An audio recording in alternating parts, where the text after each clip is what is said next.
Hey everyone, welcome to Unit 2, Lesson 3, the distributive property. So back when we were talking about properties, we introduced the distributive property.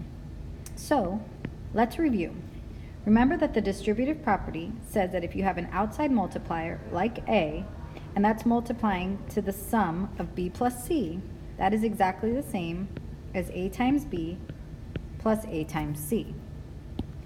Same for subtraction. If you have an outside multiplier multiplying into a subtraction problem, that is the same as A times B minus A times C. We use the distributive property to simplify expressions. We use the distributive property to simplify expressions. So we have an example. 4 is multiplying to x plus 9. If we wanted to follow the order of operations, we cannot, because we can't add x and 9 together. They're not like terms. But I can make it simpler by applying the distributive property. So 4 times x plus 9 is the same as 4 times x plus 4 times 9, which is the same as 4x plus 36.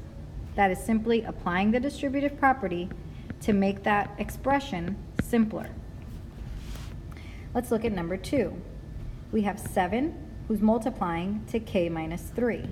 So I can make it simpler by rewriting it as 7 times k minus 7 times 3, which is exactly the same as 7k minus 21. Notice that it's not really solved, it's just simpler. There's nothing to solve, you're just making it simpler. For number 3, you have a negative 3 as a multiplier, and that's multiplying to n minus 8.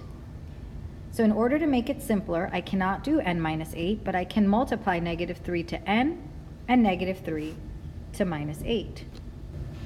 So this one's one that I want to spend a little time on. We are multiplying negative 3 to n and negative 3 to minus 8. So to give you a visual, that's negative 3n, which is easy when we multiply this one times this one. But then we have a minus 8 that's going to multiply with a negative 3. Notice how I've multiplied negative 3 to both the n and the minus 8.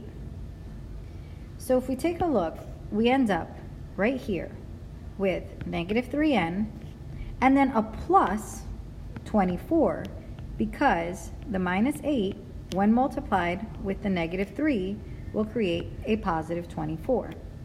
So in your head, when you are distributing these, you should be thinking negative 3 times minus 8 to create that positive 24. Let's try that with number 4. You've got negative 2 multiplying to 5x and to minus 2. So in your head, your first problem should be negative 2 multiplying to 5x, which makes negative 10x, because negative 2 times 5 is negative 10. For your next distribution, right here, and make that orange, in your head, you should be thinking negative 2 times minus 2. That is the distribution of this negative 2 times this minus 2, which creates a positive 4. Notice how as we were doing these problems, I was taking into account the sign of the number with the sign of the problem. Since this was a negative and that was a subtraction, I know when that negative hits that subtraction, it ends up creating a double negative sign, which we know is actually a positive. Let's do a few more. Let's try number 3. So our outside multiplier is negative 5, and it's multiplying to m and to minus 5. So for our first distribution, we should be thinking negative 5 times m, which creates negative 5m. For our next distribution, to the next term, we should be thinking negative 5 times a minus 5, so that's that negative 5 times this minus 5, which creates a positive 25. And let's try this one together. Our outside multiplier is negative 2. So we're going to distribute that negative 2 to the x first. So we should be thinking of negative 2 times x, which makes negative 2x. then we should be distributing this outside multiplier of negative 2 to this positive 7. So our head should be thinking negative 2 times positive 7, which makes a negative 14. So just to review, a negative times a negative makes a positive, and a negative times a positive makes a negative. Go ahead and practice the rest of these questions, and you will want to check. Oh no, wait, I want you to actually do, hold on, together. Let's do number 11. Come on in, come on in, come on in. Let's do number 11. All right. So number 11, we are distributing this minus sign into the parentheses. Okay, we're distributing this minus sign into the parentheses, which is kind of the same as a minus 1 here. We're basically really distributing a negative 1 into the parentheses, okay? Let me write it over here. So this is really distributing a negative 1 into the parentheses. So we're going to do, in our first distribution loop, we're going to be thinking about negative 1 times k, which is equal to negative 1k.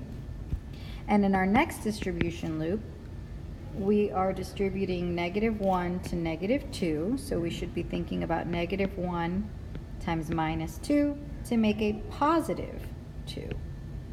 So when we distribute negative into the parentheses, you get negative k plus, because negative times negative, plus 2. Now I'm done.